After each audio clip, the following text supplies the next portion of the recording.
Et bonjour à tous, ravi de vous retrouver pour l'émission du mercredi 8 janvier 2024. On se retrouve avec un Bitcoin malheureusement en recul de moins 6%. Il repasse sous les 96 000 $ et dans un premier temps les fameux 100 000. Ça n'était qu'un feu de paille en tout cas pour l'instant. Et on voit à quel point cette zone des 100 000 déclenche systématiquement des prises de profit. Donc on est à 95 630 au moment de l'enregistrement de cette émission. On recule quasiment de moins 10 pour Ethereum. On est à 3330. On a des moins 10 en pagaille d'ailleurs déjà sur le top 10 avec également Ada Cardano en recul de moins 11 pour Chainlink, également pour Shiba Inu, moins 12,40 pour Hedera Hgraph, quasi moins 13 pour Polkadot. Donc une bonne majorité de ce top 25 déjà qui recule entre moins 7, moins 8 à quasi moins 15 pour NIR Protocol. On a moins 13 également pour Taobit Tensor. C'est également le cas de VeChain. On a moins 13,41 pour ASA. Et enfin on retrouve notre top 40 avec pareil du moins 13, du moins 16 pour Ethena, on a moins 15,40 pour Atom Cosmos, moins 15 également pour Stax Celestia qui recule de 17% et on clôture le top 50 avec Pudgy Penguins, Bank et Injective qui sont tous entre 2,40 et 2,50 milliards de capitalisation et qui reculent entre moins 12 à moins 15%. Donc c'est là toute la problématique de ce cycle, j'ai envie de vous dire, c'est dès que le Bitcoin éternue de 5%, on se prend du moins 10, moins 15 du côté des altcoins, donc c'est très compliqué et surtout que l'action de prix est quand même pas mal malmenée depuis qu'on est venu chercher le grand milestone des fameux 100 000. On a des open interest qui continuent de suivre un peu le mouvement, mais on n'est toujours pas dans ce qu'on avait connu au préalable et pourtant ça a permis de liquider quelques centaines de millions à peine sur ce petit mouvement. Donc c'est toujours macro dépendant, on va le voir dans quelques instants au niveau des informations. On a des chiffres au final pour les États-Unis qui sont meilleurs qu'attendus et quelque part ça va pas dans le sens de ce que la Fed disait, ou du moins ça pourrait permettre à la Fed de ne pas baisser les taux aussi vite que ce que le marché le voudrait. Bon, après il y a Donald Trump aussi qui s'est exprimé en disant l'inflation est trop haute, les taux sont trop hauts, je suppose que bientôt il va dire que le dollar est trop haut aussi. On a les taux pareil qui ont bondi, donc voilà, je sais pas trop ce qu'il va en ressortir, mais on a un mois de janvier qui va être placé sous le signe du tumulte, je suppose, avec des marchés qui savent pas trop sur quel pied danser, et notamment le marché américain et par corollaire le Nasdaq auquel les crypto-monnaies sont souvent pas mal corrélées. Le Crypto Fear and Greed sur 70, on n'est toujours pas dans l'extrême euphorie et effectivement on pourrait repasser si on continue à revenir visiter le point bas ici des 90-92, à repasser sur la neutralité, ce qui là est plutôt encourageant quand on veut faire notre petit DCA pour du long terme. Attention toutefois au niveau de l'action de prix, ça commence à faire penser à une épaule tête-épaule. En 4 heures, ça fait un peu dégueulasse comme ça, mais c'est une figure chartiste qui pourrait nous ramener, si on active le report ici de l'intégralité de la tête, quelque part autour de 80 000 $. Et on avait donc le support de sortie, comme vous le savez, avec la zone de travail également entre 74 et 78 000 $. Donc déjà, ça serait pas mal si on venait à perdre les fameux 90-92, qu'on s'arrête quelque part entre 85 et 88 dans ces eaux-là. On voit que la mèche témoin ici à l'époque avait fait s'arrêter le cours autour de 90. Si 90 lâche, ça veut dire qu'on aura une correction un peu plus profonde et quelque chose qui viendra travailler entre 80 et 90. Donc à ce stade, je continue de privilégier un premier trimestre 2025 sans souci.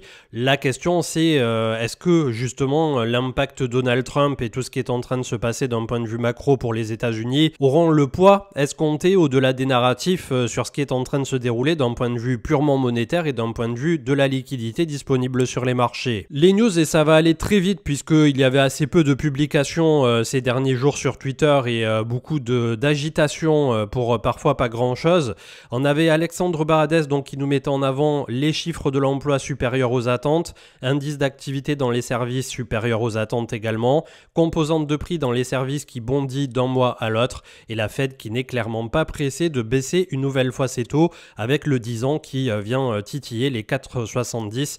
Donc tant que tout ça sera fort, tant que le dollar est fort, on a vraiment besoin d'avoir toutes ces métriques qui se renversent et surtout le dollar, de ne pas avoir un dollar qui est aussi fort pour permettre au marché dit à risque comme ça de bénéficier de cette liquidité. Et les altcoins, pour ceux qui nous intéressent nous pour le marché crypto, vu que ça représente le bout du bout de course avec avec un Bitcoin aujourd'hui, comme vous le savez, qui d'un point de vue institutionnel est très regardé, très observé et surtout sur lequel ils ont quasiment fait all-in autour des ETF. On a eu un départ ETF qui est le meilleur qui n'a jamais été réalisé quand on compare au gold. On a dépassé 2 fois 2 le gold alors que ça fait des dizaines d'années que celui du gold a été lancé et nous ça a été en 1 an pour le Bitcoin. Donc on peut pas dire que ça n'est pas une réussite, mais d'un autre côté c'est quelque chose qui, quand on regarde la Bitcoin dominance, appuie très largement sur les altcoins et fait que jusqu'ici on a eu plus ou moins des rotations une fois qu'on avait un peu d'argent qui était rentré sur les alts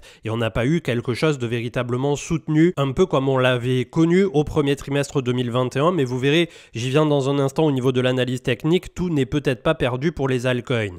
Nvidia et la très belle présentation donc multi-produits du CEO. Alors il y a beaucoup de personnes qui se demandent pourquoi à chaque fois qu'on a une belle presse comme ça sur une action, c'était exactement la même chose qui s'était déroulée pour Tesla, derrière l'action crash. Eh bien tout simplement les marchés attendent beaucoup et price la news en amont, ils achètent. Je crois que Nvidia était passé récemment de 120 $ à 150 ou peut-être même 108 à 150 avant qu'il y ait la présentation et derrière en fonction de ce qu'il jauge voilà, correct ou pas correct par rapport aux annonces, ça décharge rapidement au moment justement où on a ces fameuses annonces et ça permet de recharger à bon compte exactement comme on l'avait eu sur Tesla avec un rallye entre l'après présentation sur les robots taxis autonomes et tout ce qui allait bien, qui avait touché je sais plus exactement quel prix, mais ce qu'il faut retenir c'est que un mois et demi après avoir crashé justement, et encore crash, c'est un grand mot, voilà, c'est perdre quelques pourcents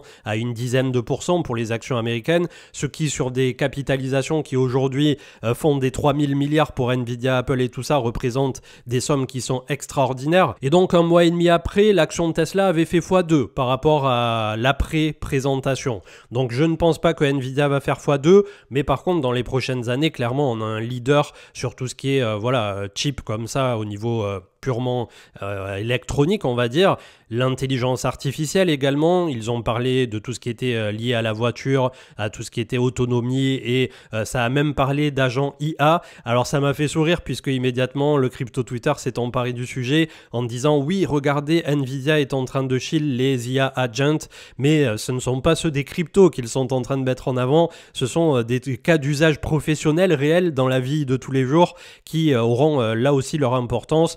Donc bon, comme d'habitude, faites attention aux informations qui vous sont dispensées sur les réseaux sociaux, mais c'était plutôt marrant de voir tout ça. Et on terminera au niveau des infos avec Claire Balva, donc de Deblock. Je vous rappelle qu'on est en partenariat pour tout le mois de janvier avec Deblock. Vous avez le lien en commentaire et description. C'est gratuit et pour ceux qui veulent aller plus loin, vous avez 3 mois offerts sur ce fameux abonnement qui coûte 14,90 € par mois. Ça vous permet d'avoir 3 mois gratuits et d'aller tester les fonctionnalités de ce compte courant avec un IBAN français qui vous permet en même temps de gérer vos crypto-monnaies, de recevoir, de vendre, d'acheter, de faire absolument tout ce que vous voulez. Comme d'habitude, je rappelle que négocier des crypto-monnaies représente un risque de perte de capital partiel voire total. Mais la bonne nouvelle pour nous, c'est qu'ici, on est accompagné avec un PSAN agréé niveau 2. C'est la première fintech à l'avoir et globalement, ça se passe plutôt pas mal. C'est un utilisateur convaincu qui vous parle aujourd'hui. Donc, on verra ce que ça donnera dans les prochaines années. Mais jusqu'ici, sur les plateformes qu'on a mises en avant sur la chaîne par le passé, on s'est pas trop mal débrouillé. Donc, j'espère qu'on continuera de cocher toutes les cases du bingo. En tout cas, Claire avait fait un petit sondage pour mieux comprendre les frictions entre banques et crypto.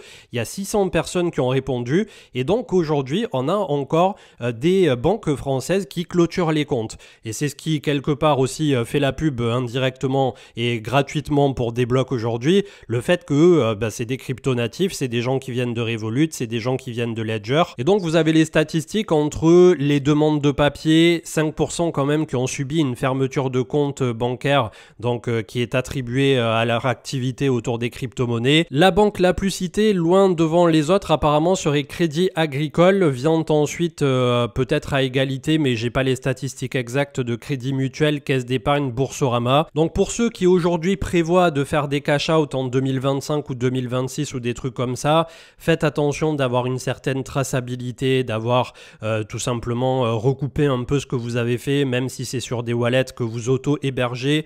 Vous avez la petite présentation de Rabi sur la chaîne avec les 3 tutoriels jusqu'à présent qui vous permettent d'aller en DeFi. Aujourd'hui, un compte Ledger ou un compte Rabi n'est pas à déclarer au fisc tant que vous ne sortez pas des euros, que vous ne les convertissez pas, vos cryptos en euros, ce qui déclenchera là, pour ceux qui sont en France, la fameuse flat tax à 30%. Toute la problématique, c'est d'arriver à les sortir, puisque bien entendu, si la banque, à partir du moment où vous avez réalisé un gros gain, vous bloque tout simplement au moment où vous souhaitez la sortir, voire vous ferme votre compte, vous vous retrouvez à votre point de départ. Donc c'est quelque chose à bien étudier de votre côté pour qu'il y ait le moins de friction possible dans un monde qui est de plus en plus régulé. Avec Mika, vous l'avez vu, qui va vous demander, dès que vous faites des mouvements entrant et sortant vers un échangeur centralisé, d'identifier nominativement à qui appartient l'adresse entrante, à qui appartient l'adresse sortante. Donc vrai sujet du moment, et comme le mettait en avant ici un certain Damien, c'est disponible désormais même pour nos amis belges et dans toute l'Union européenne, je crois, depuis la 3e semaine de décembre, si je dis pas de bêtises. Donc voilà, on va les accompagner tout ce mois de janvier. N'hésitez pas à les tester, vous avez le petit lien en commentaire et description, et on fera le point au fur et à mesure comme ça des prochains mois pour voir justement, notamment lorsqu'il y aura le fameux bear market en 2026, comment se comportent les différentes plateformes. Donc le Bitcoin, je voulais vous montrer des trucs très simples aujourd'hui, puisque là pour l'instant, comme je vous le disais dans la fin du live la dernière fois, ça pouvait faire penser aussi un peu à un Dead Cat Bounce ici, ce qui est en train de se matérialiser, et on voit qu'une simple moyenne mobile 20 hebdo aujourd'hui, elle est autour de 80 000 $. Mais surtout, ce que je voulais vous mettre en avant aujourd'hui, c'est le timing. On est sur le mois de janvier 2025, et je trouve que c'est intéressant de regarder ce qui s'est passé sur les mois de janvier précédents. Et quand on regarde ici, en fait, en janvier 2024, on avait fait une amplitude qui avait fait passer le Bitcoin de 49 000 à 39 000 $. Donc on avait eu énormément de volatilité. On remonte encore un an en arrière, la bougie de fin de bear market de 2023 ici, où l'on passe de 16 900 à 21 000 en une semaine de volatilité. Et là, c'était de la volatilité positive puisque on sortait littéralement de la fin du bear market. On remonte encore un petit peu dans le passé pour constater que début 2021, on avait également eu énormément de volatilité avec un Bitcoin qui était passé de 42 000 à une mèche basse ici, pour ne pas dire une mèche folle, à 29 000. Énormément de volatilité sur le mois de janvier, donc 2021. J'en ai oublié janvier 2022, pris entre Terra, Luna et FTX derrière. Pareil, volatilité à la baisse, on était en bear market, on était passé de 47-48 à 33 000 $, donc une déroute assez importante. Et on peut remonter comme ça ainsi jusqu'à 2017 pour voir qu'à chaque fois sur le mois de janvier, on a pas mal de volatilité. Et donc nous, ce qui nous intéresse aussi ici, c'est d'aller voir justement jusqu'à la genèse de 2017 où nous en étions au moment où Donald Trump a eu son investiture en janvier 2017. Et donc nous étions sur ces deux bougies ici où on était passé pour un Bitcoin de 1146 $, je vous vois avoir des étoiles dans les yeux, à 751 $. Énormément de volatilité sur le mois d'investiture de Donald Trump en janvier 2017.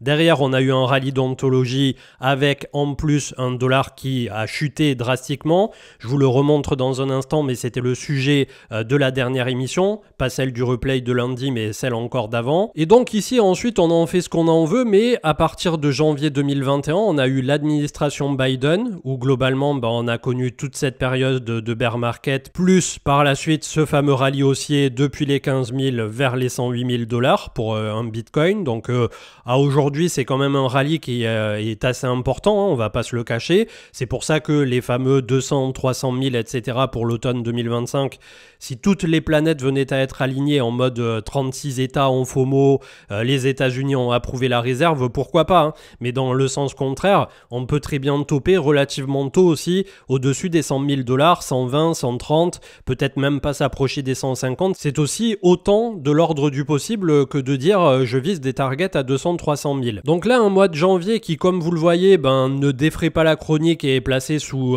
l'égide de la volatilité, en tout cas. On avait la Bitcoin Vol 7 jours qui était sur son support et qui devrait nous déclencher, je pense, avant ou après l'investiture de Donald Trump, un mouvement d'une importance un peu plus conséquente. D'ailleurs, à cette occasion, vous avez sur ce chart, c'est la volatilité à 7 jours sur Bitcoin, tous les moments qui ont été des moments clés, des moments charnières. On voit le pic du crack Covid où on était venu chercher 43. En mai 2021, quand il y avait eu le premier gros drawdown pour le bull run précédent, on était à 32. Ça avait pas mal travaillé haut également entre juin 2022 et novembre 2022 avec la déroute Terra/FTX.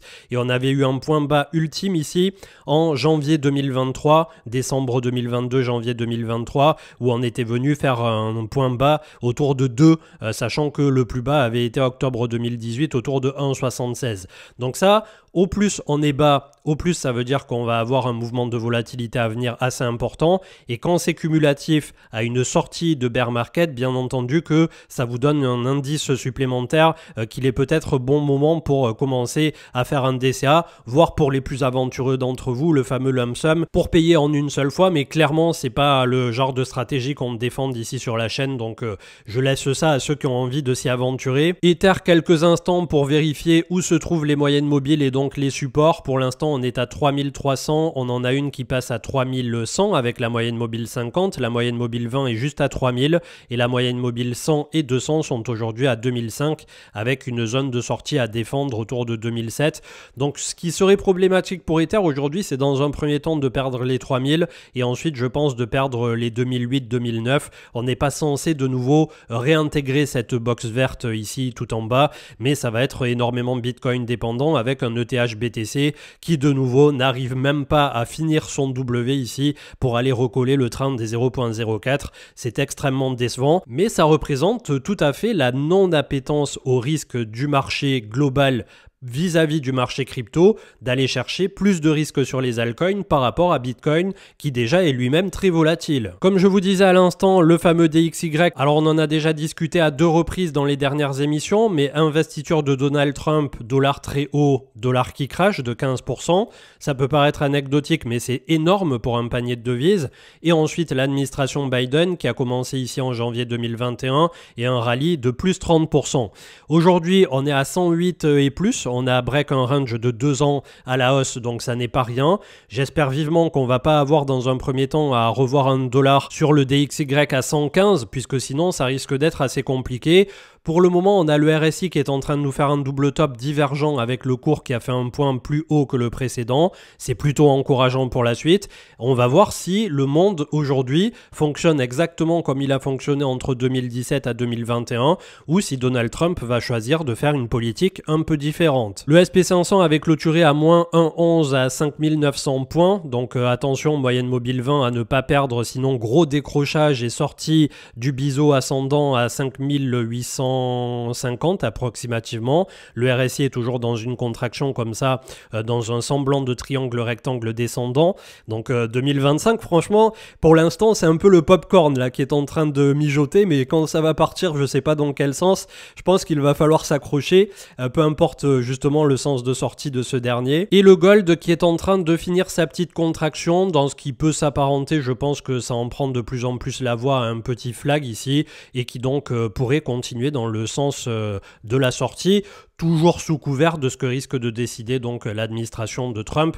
On va beaucoup parler de ça finalement des États-Unis ces prochains temps, puisque que ça soit Trump, que ça soit la Fed, que ça soit Powell, que ça soit le chômage, que ça soit les indices manufacturiers et tout ce qui va bien, eh bien on a le moteur de croissance et le moteur un peu d'entrain mondial qui encore et toujours se passe du côté des States. Donc c'est pas pour vous parler au quotidien de Donald par plaisir ou des États-Unis, mais c'est littéralement ce qui va porter ou non la suite de ce bull run. Je vous souhaite une excellente journée, on se retrouve d'ici ce week-end. J'essaie de vous faire le tuto numéro 4 avec l'utilisation de AAV avancé, notamment avec la participation de Marc. N'hésitez pas à aller découvrir des blocs, commentaires et descriptions, 3 mois offerts, et je vous retrouve avec grand plaisir ce week-end. Ciao ciao.